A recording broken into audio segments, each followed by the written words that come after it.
The National Investor's motto is, you can get information anywhere, but here you get knowledge. Today I'm bringing you an introduction to a company called BioLargo Incorporated. They're listed on the over-the-counter bulletin board here in the U.S. under the symbol BLGO.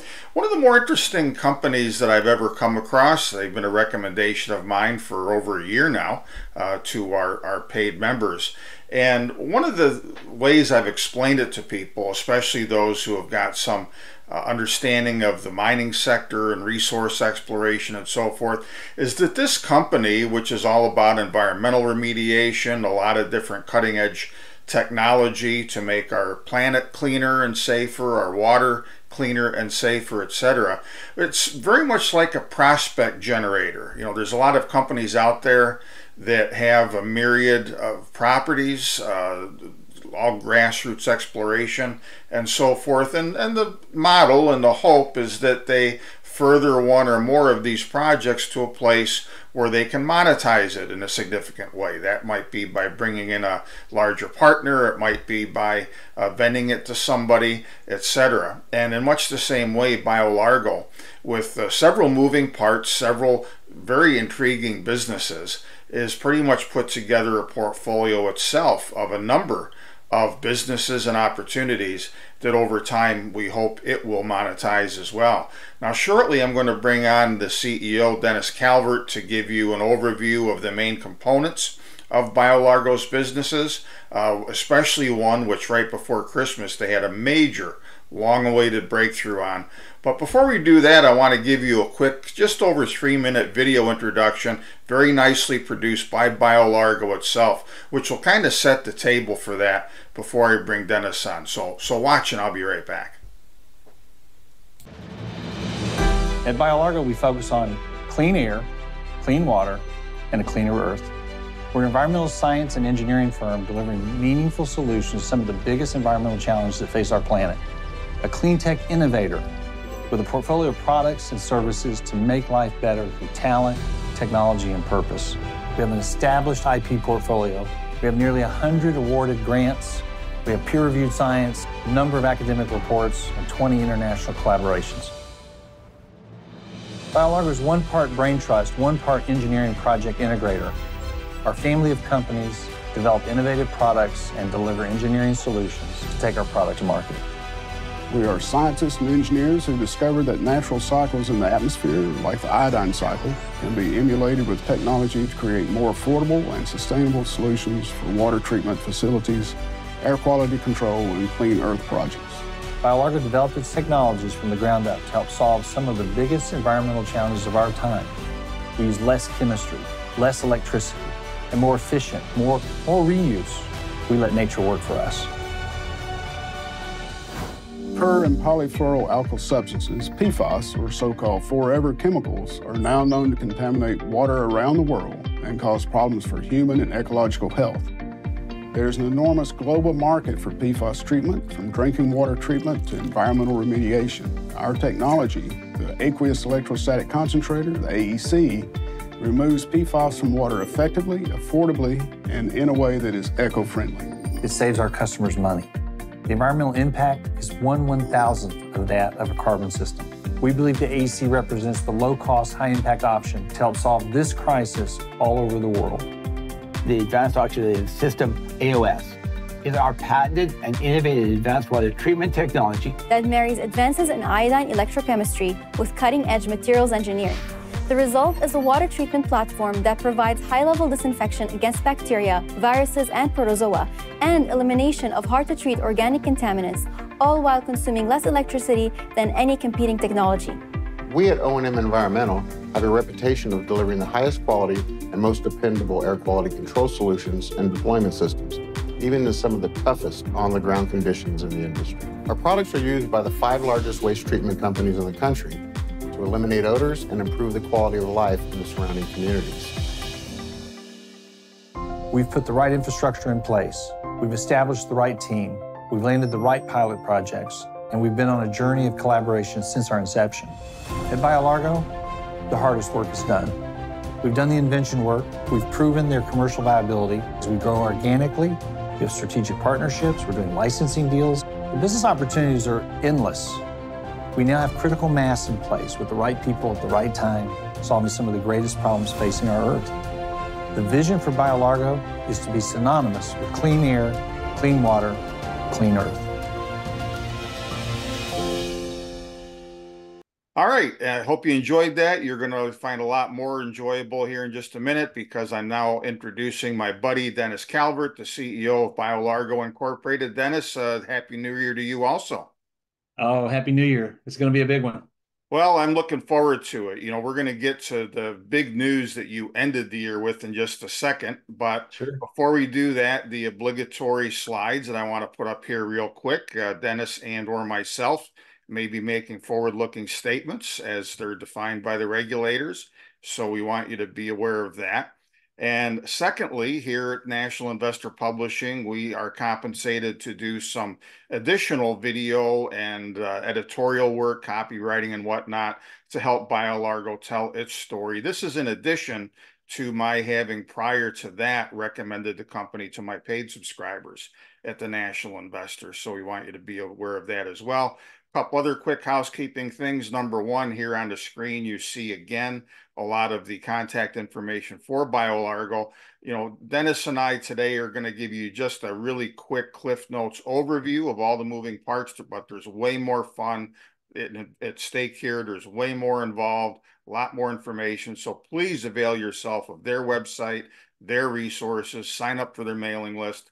And last but not least on that score, concurrent with this video we're putting out that's going to run through the winter and into the early spring, a special issue of the National Investor on story stocks, of which BioLargo is one of my favorites. So if you're not already on my list, make sure that you sign up for that as well. There, now our commercial messages are really out of the way, Dennis, and we can really roll up our sleeves and get into the nitty gritty. When I first learned of your company going on a couple of years ago now, I guess it was, what struck me the most was the technology that you have through your AEC process to remediate PFAS contamination in water, which is a global problem.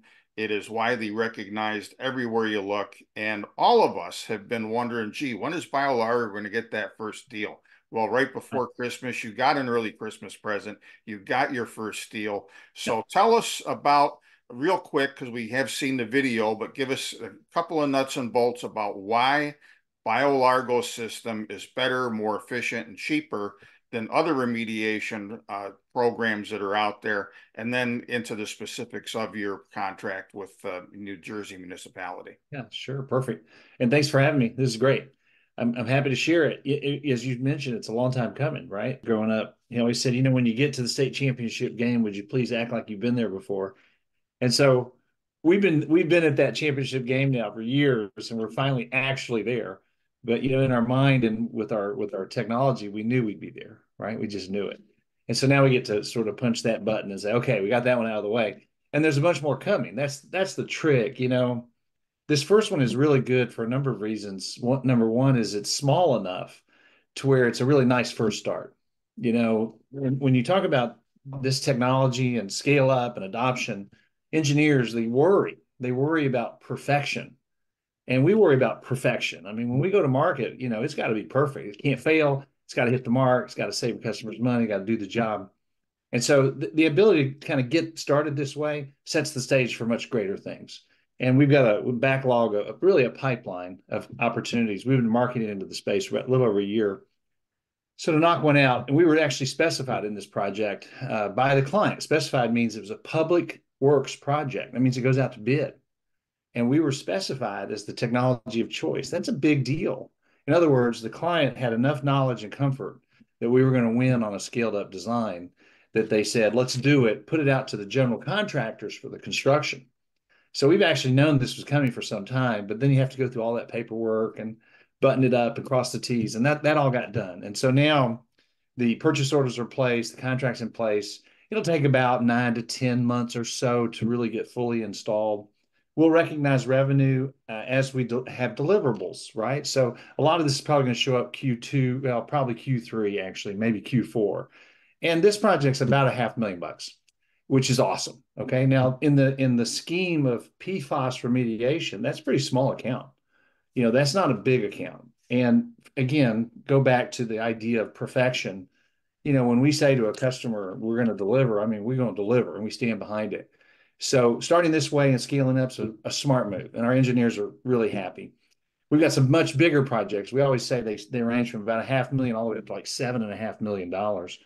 And so we're getting a swell of interest now in the technology because we have value propositions that others simply can't match. Well, and you mentioned to me before that with all the different negotiations that have been ongoing and still are ongoing with potential additional customers, even before this municipality in New Jersey, that it's kind of like who's gonna jump first, because the acceptable way of doing things is to use these big monstrous systems, many times more expensive than what you guys are doing, but less efficient.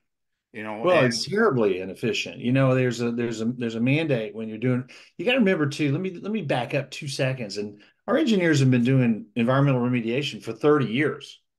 I mean, this is not like we're figuring it out. We've been doing our team members are professionals in this space. We have a device that's customized and built for PFAS. But what they've been doing is the training ground for what we're doing now. So people say, I hope they get a first one. It's like, no, no, no. We hope we get our first 100. We think this is going to go big. All right. So that's number one. It's extraordinarily qualified people. So then the innovation is special because we can super concentrate. And I remember when we first started the innovation, our head of engineering, Randall Moore, who's again 30 years in the field, I asked him one time how many projects he'd been involved in. And he said, what do you mean? I said, how many projects in your career? He said, oh, maybe 4,000. These are people with experience at a global level, at the highest level. Okay.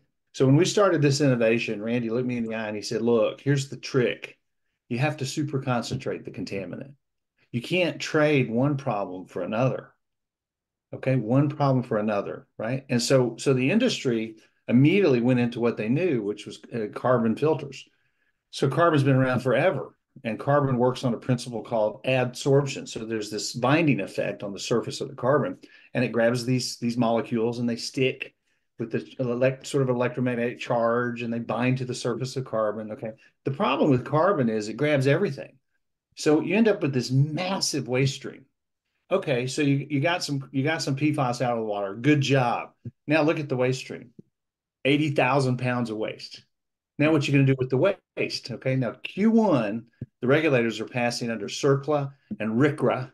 I can't even spell them out for you. But those are the regulations that control, manage hazmat. So the waste stream that's coming out of this carbon is heading into regulatory enforcement as hazmat. What you going to do with 80,000 pounds of hazmat? I'm telling you, the market's just getting started. And so what's happened is early adopters who wanted to clean up their water for good reason, who took initiative to protect their citizens, good move, right? They jumped and they went fast. They spent a lot of money. They got CapEx. I know a local in Orange County, California, one site at $17 million worth of carbon filters. $17 million, okay? Now, here's the problem. Carbon has a bunch of features that make it sort of not ideal for PFAS. Number one, they're measuring at 4 parts per trillion. That's like 3 or 4 grains of sand in a couple of swimming pools. Carbon can't do that. The other thing is carbon has a problem with channeling. So think about like an anthill. When water comes down an anthill, it channels, finds its rut, and then races down in a stream. Well, the same thing happens in carbon. So what happens is you're not getting even flow. You're not getting broad distribution of the liquid and the contaminants across the surface of the carbon. It can't hit 4 parts per trillion, and you get 80,000 pounds of waste. Okay, so don't trade one problem for another. And so I'm amazed. I'm amazed because what it really shows is the market doesn't know there's a better option until we show up. And of course, at first, you're relegated to what the industry would call a first adopter status, early adopters. And in the cycle of innovation, there's a well-known understood process of getting through early adopters over to mainstream adoption. And that's called the valley of death, right? Crossing from early adoption into mainstream. Okay, well, we're there. And here's the good news. We're going to cross the chasm in a blazing glory, and we're going to land a bunch of customers because, again, pedigree, we've got experience, value proposition extraordinary, and now our first commercial trials that'll prove scalability for this technology in the market. So what we discovered, our engineers, not me, what they discovered is that they could take an electromagnetic field in a cell, run water through the cell, and migrate the PFAS based on its charge, migrate it in the flow of water, and then as it crosses a membrane, it sticks to the membrane like flypaper. That's the non-engineering description. Migrate it, stick it to flypaper, collect it on the membrane. And what happens is it's so efficient that we can collect easily to a non-detect status. We've proven that in a number of trials. We can also achieve a high performance efficiency in a single pass, which allows us to then collect and maintain the operation in continuity. Well, we've demonstrated that that membrane lasts about a year. That's a pretty good deal. A year, and then you super concentrate the PFAS and the other salts and contaminants pass through, which means when we're done, we end up with 2 to 5 pounds. Now, look, 80,000 pounds in carbon, 3 to 5 pounds of ours.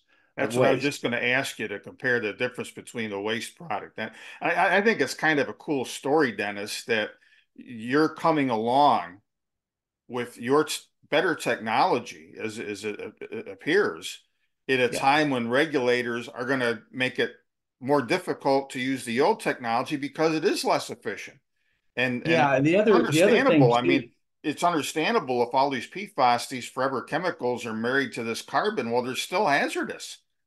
Well, you got to waste. You got to do something. You got and it's not that efficient. Plus, you're taking all this other stuff out of the water. Then you got to remake the water.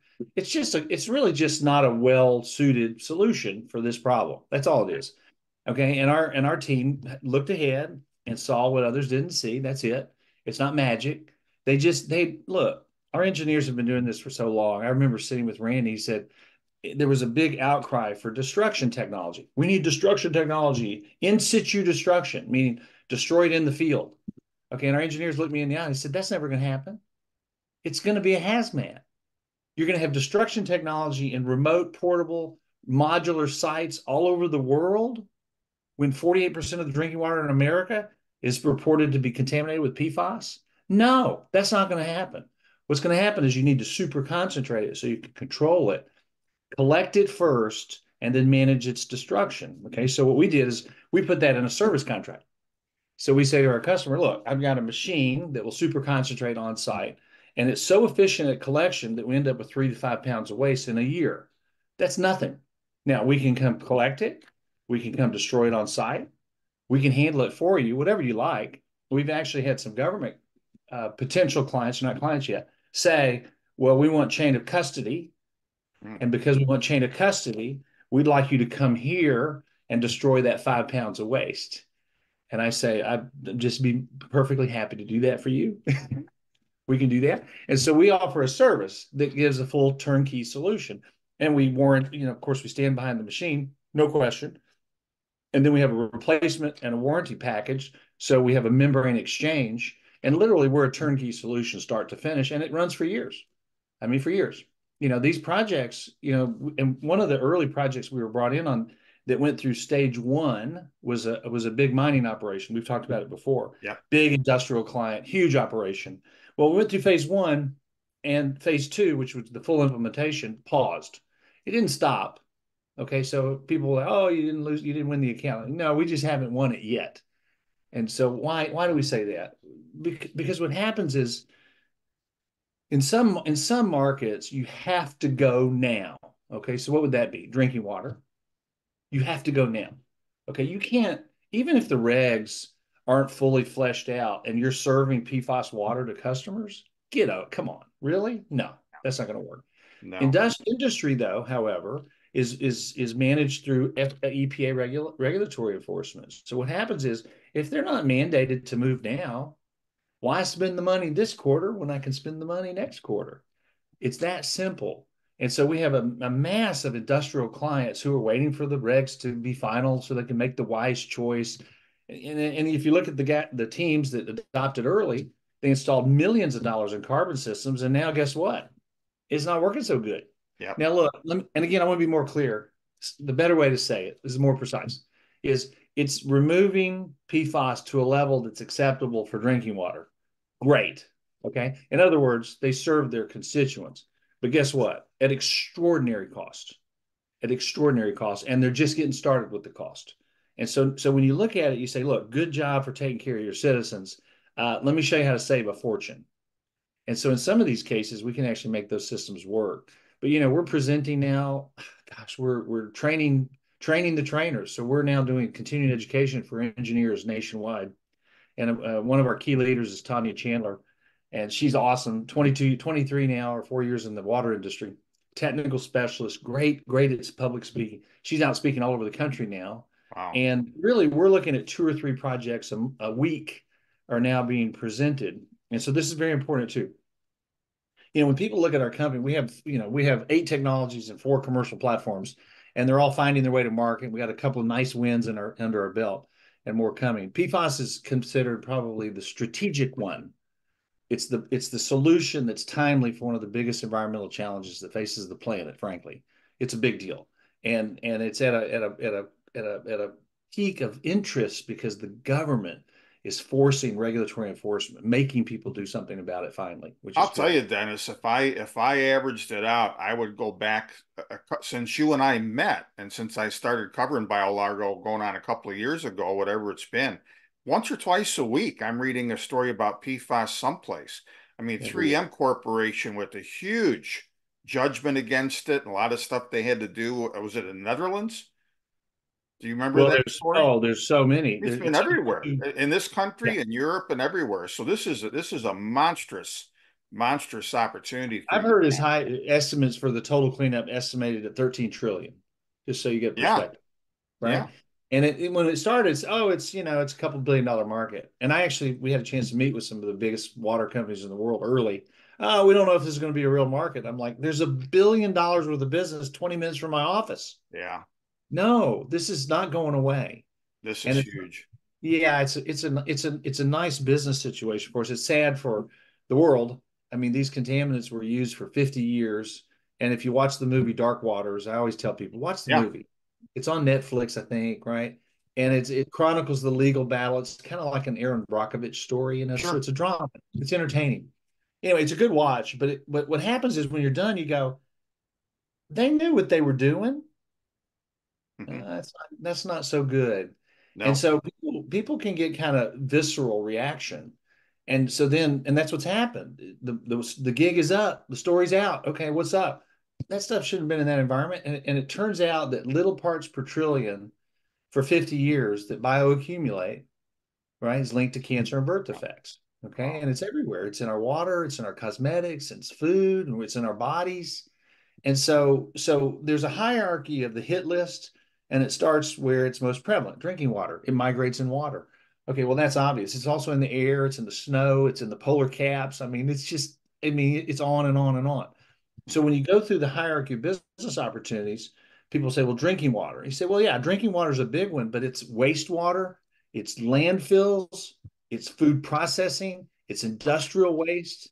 I mean, and pharmaceuticals. I mean, oil and gas industry. They use PFAS all over to line the pipes that pump oil and gas. Yeah. Wow. In fact, Tanya has in her talk, she talks about it's considered a strategic chemical for military, right? It's critical in all sorts of military operations for lubricants. And anyway, it goes on and on and on. Okay. But here's the point. It's not going away in the next 10 years. And so whoever can super concentrate efficiently and then manage concentrated disposal or destruction, we think is going to be the winner. And so far, we haven't seen any technology that matches what we're doing. They just don't even touch it. No, well, you guys have got a tiger by the tail, and that tiger is just a world-class business opportunity. I'm, personally excited for you as we start this new year and how much more business you guys might get. Well, let's move on because a lot of folks out there who have never heard of BioLargo probably have heard of one of your successes to date. And that's a commercial that if you watch any number of cable channels, satellite TV, whatever, you just can't get away from the guy with the Pooph. This is Pooph. They just spraying it in his mouth and how safe it is and stuff like that. That commercial, again, I probably, if I average that out, see it a couple or 3 times a week for a while now. That came ESPN in the morning. I mean, it's everywhere. Yeah, it's amazing. Yeah. One of your divisions designed that, you got a strategic partner that is Right. now selling this all over creation on TV and Walmart stores. So give us a quick rundown and history of Yeah. that.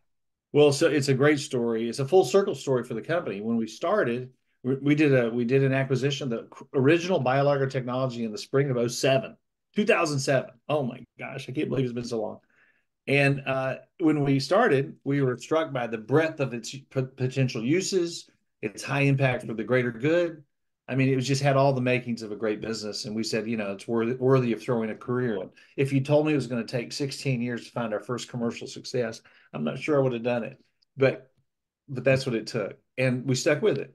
And the beauty is there's a great chronicle story. I won't go through all the detail, but the simple version is we dabbled in retail products. We went industrial, went vertical, built out entire tools and delivery systems and electricians and pumps, and went industrial for industrial odor, slugging away, low margin, hard work. I mean, gritty business. Became expert at odor. I mean, expert. All manufacturing techniques, all the science, all the proof, all the safety, a repository of knowledge that took literally 8 years to accumulate. And in that process, all of a sudden, a partner comes along and says, "Bing, bing, bing, you got a winner." And I go, "We knew it 8 years ago. Are you kidding me?" It's like, "Yeah, we think so too. That product can go to 1 billion." And I said, "Yeah, we think so too. It can go to 1 billion with the right partner." And they said, "Well, let's make a deal." So we made a deal, and the deal's pretty basic. They said, "If you'll give me the exclusive rights," this is was organized by Ikigai Marketing Works. They formed a company called Pooph Inc., and that's our partner. And so the team formed the company, did a deal with BioLargo, and they said, we'll take it to international markets in the pet odor control space if you'll give us the exclusive rights. I said, "We'll give you the exclusive rights if we can be your supply chain partner. So we'll manufacture it, cost plus, get a little royalty. And if you'll give us 20% of the equity that you build in the brand, when you sell it, we get 20% of the sale." That's a pretty good business. You think about that. That's a good structure. It allows us to then begin capitalizing on something we'd spent 8, 9 years developing. And then we are truly expert. No exaggeration. We know that business and that space better, I would argue, than just about anybody in the world. So our partner comes in and says, "We have ideas about taking product to market." And I said, "Well, let us help you, please." Right? Let us help you, please. As much as you want us to, we'll help you.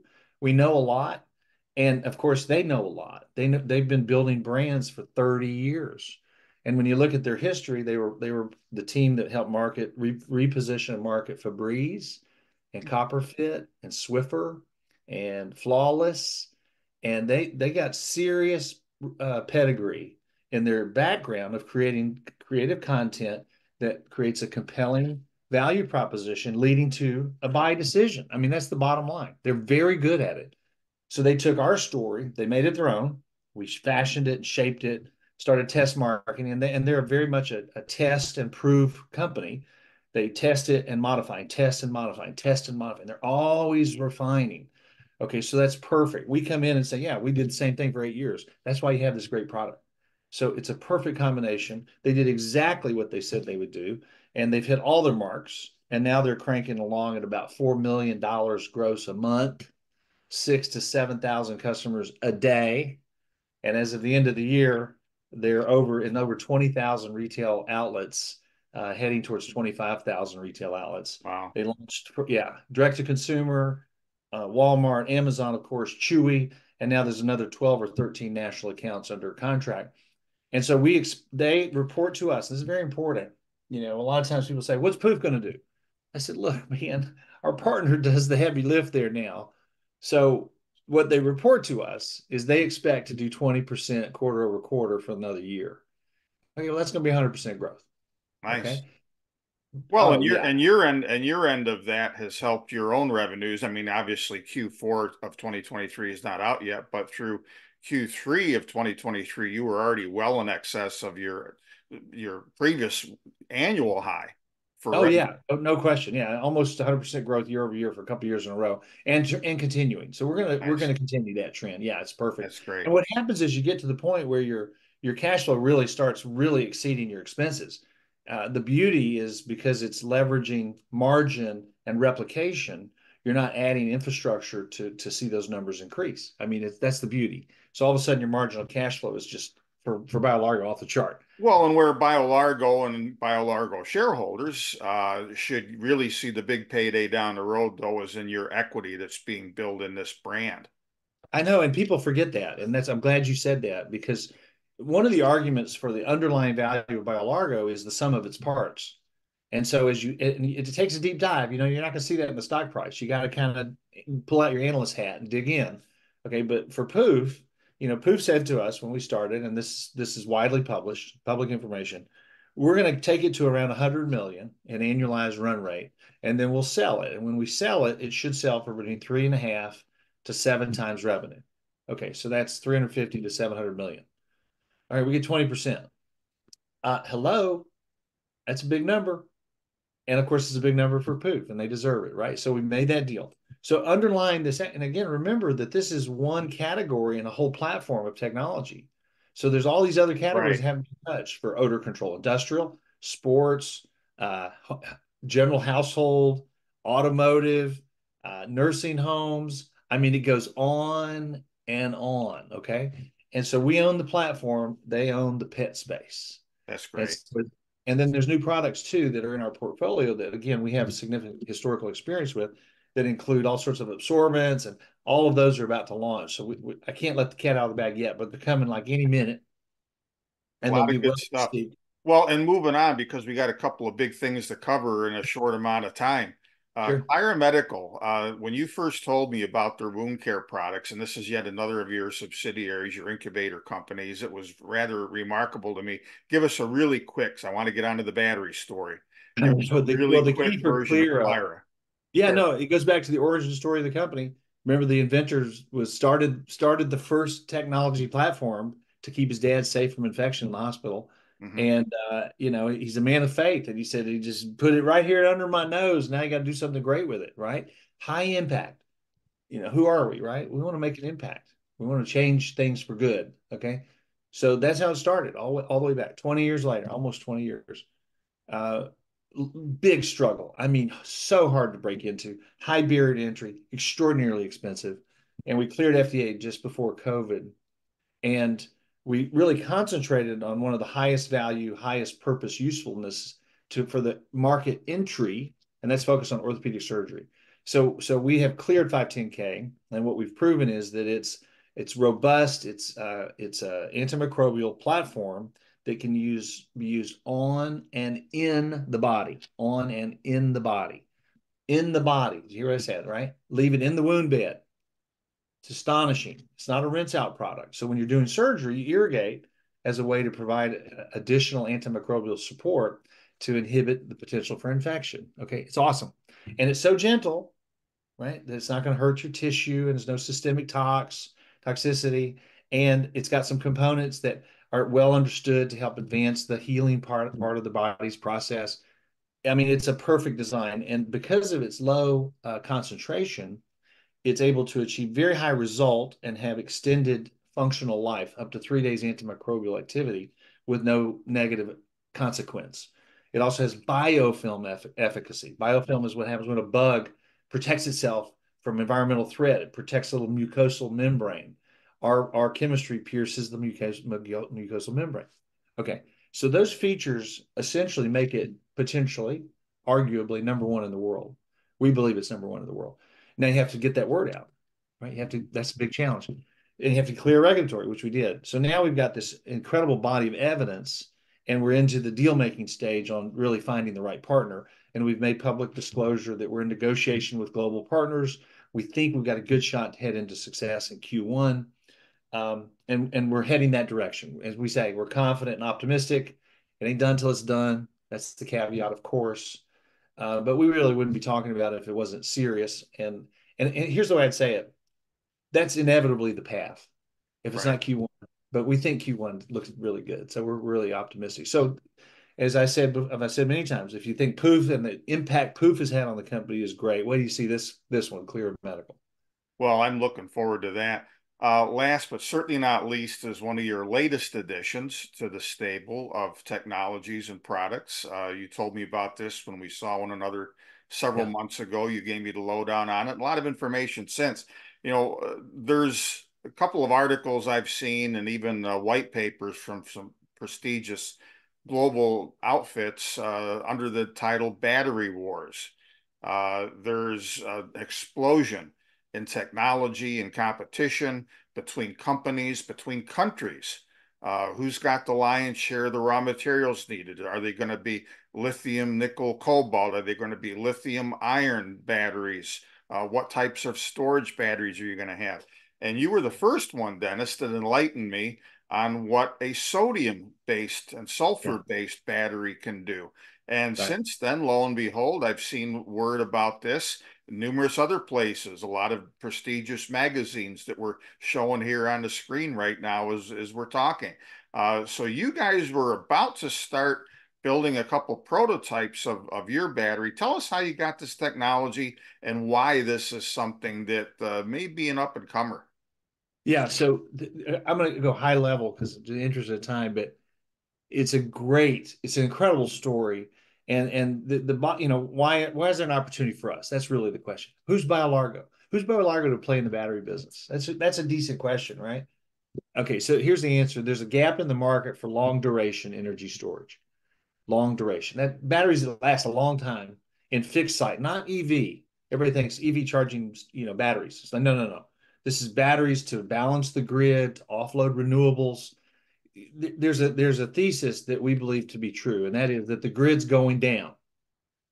Wait, what? What'd you say? I said, oh yeah, you cannot keep tapping the grid the way we're tapping it. And so when you think forward about the growth of EV and charging and the electrification of the planet, which is what's happening, right? And there's always a place for renewables, and there's a place for other energies to store in batteries. You got to feed the grid. The grid's how everybody lives, right, on electricity. But you can't afford for it to go down. If it goes down, mission critical operations go down, like hospitals, data centers, airports. Okay, they can't go down. So what we're witnessing is this scramble for mission critical, but ultimately it's going to end up in your garage, and that is to make sure that you're self-sufficient with either access to a microgrid or access to a battery storage system that allows you to weather the ups and downs of the demand on the grid. So the government put out a bunch of tax credits. There's a 30% tax credit for solar and batteries or batteries. There's also a 10% made in America credit. There's also a battery manufacturing credit. Okay. So you pointed out there's a battery war. There's a battery war because there's massive incentives, because anybody looking out says battery demand is going to increase for the next 50 years. 50 years. Okay. So we were presented a battery by one of the co-developers, and he and his dad had put this together almost 10 years ago. Unfortunately, his dad passed away. It's a very sad story. For a prominent professor at the University of Tennessee, Joseph Chaya, C-A-J-A, and his son, Mario. So Mario actually joined our team, and he brought this innovation to us. Remember, our team is in Oak Ridge, Tennessee. It's a very close community, a lot of people, 30 years of history. Mario brought the innovation and said, I think we got something pretty special. Now, we spent a year in diligence, a year. And we literally looked at 20,000 pieces of paper. And what was astonishing to us is these prominent inventors who had spent their career, right, 8 years of R&D, had gotten right to the point of commercialization for a sodium sulfur battery that we believe is the cutting edge of batteries for long duration energy storage. And it fills a void. And the void is that, number one, it's safe. It has no runaway fire risk. I can't emphasize enough. Put up lithium battery fires. Do a little Google search. You're not going to believe it. And when they go up like Roman candles. I mean, they burn for days. So that's one. The second issue is that lithium has a bunch of issues, right? They create dendrites. Dendrites is when you charge to 100% and you discharge to 0%, and you tap the battery's function. At the electrodes, they build little deposits called dendrites. Dendrites impede the conductivity of the chemistry for the electrons that flow across the ion exchange across the electrode, meaning they don't last as long, right? And these batteries, if you have them sit there, the traditional lithium batteries, they lose about 20% of their charge if they just sit there. Okay, we have none of that. 0 to 100%, no loss of energy, right? Virtually unlimited recycling, right? Cycle time, speed, cost, domestic supply, no rare earth, no cobalt, no nickel, no lithium. Okay. And we've got a cost of goods advantage, like an order of magnitude cheaper than lithium, an order of magnitude. Okay. So we believe not only can we compete with a better battery, we can compete with one that's cost effective and competes on price if they have to. Now but look, there's over 40% tax credits. I mean, it's like you got to go. You got to. And so, really, we were so compelled. We looked at this and said, how can we miss it? Especially when you look at the infrastructure that we present. We have talent. We have smart people that know what to do. And again, it's not me, it's the engineers. All these scientists and engineers, they know what to do. So I said, look, we should make some batteries. That's the one thing. So we put about $1 million into a battery production facility. And here's the thing, it's only $1 million. It's not 100 million. Okay. And I said to our team, we have to make some batteries. The design sounds awesome, but until I have a battery in my hand, I got nothing. We need a battery. So we did that in about 4 months. And so we're going to start producing batteries in January. And that little production facility, we believe, even if now we're going to do something with it, right? We're going to leverage it. We're going to partner. We're going to do all these things. All these business opportunities are presenting. But if you just did that one, that little factory that we made, that little bitty factory, can produce over 30 million a year. Wow. It's and again, astonishing. this is not, so again, the thing to stress, and I think some of the early information and even a couple of people I talk with were a little confused. You're not looking to compete against batteries going into EVs. This is for grid power. This is for storage. Yeah, large scale. It's like a megawatt. A megawatt hour. Okay, a megawatt hour will fit in a 20-foot trailer. So wow. so now you can also do a smaller unit, like a 25 kilowatt hour, and that would be the size of your air conditioner on the side of your house. Okay, so that would be the two products. Okay. Air conditioner size or trailer size. And the trailer size might go next to a hospital or next to a data center or go in the basement of an office building. And so it's about a 20-foot trailer. And here's the other thing. It runs at a higher temp. Okay, so think about that. So you say, oh, I don't like batteries at higher temp. You say, no. This one's better at higher. Lithium blows up at high temp. Okay, so in this one, we don't have parasitic load trying to cool it down. Wow. You like it hot. You like it hot. It's good. And again, not super hot. So we're optimizing around 160 to 180 C. So that's warm. So it goes to a molten state. It transports in solid state. You warm it up. It's ready to go. And it has a unique feature. You can actually store the energy and let it go to room temp. It'll store the energy almost indefinitely. Wow. So Dennis, tell us real quick as we get ready to close here, your timeline. So you're going to be producing some of these imminently, or you're in the works to do that now. Q1. Yeah, Q1. Okay, so are you looking at potential customers to give it a test drive? You're trying to prove how efficient and cheap these things are? Yeah, so you'll need to do some UL certification before you really go commercial. That's important, right. just for safety protocol. Sure. We know it's safe, but you got somebody else to say it. So we'll do the third-party verification, and we're very confident in the output of what we're building. So we put together the facility, and we'll produce cells. So let me just quick education. There's cells, and then there's packs of cells. So the little cells are what make up a battery. So a battery is a pack, right? Now it can be a 25 kilowatt or it could be a 1 kilowatt, but a 25 kilowatt would run a house for maybe 6 to 7 hours, something like that. That's a nice situation.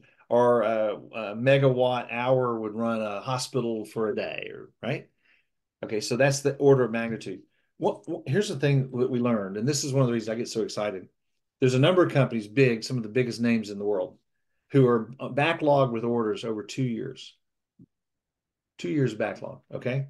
And I know of another company that's got a zinc battery, and they've got over $1 billion in backlog. $1 billion in orders. They're working to try and fulfill.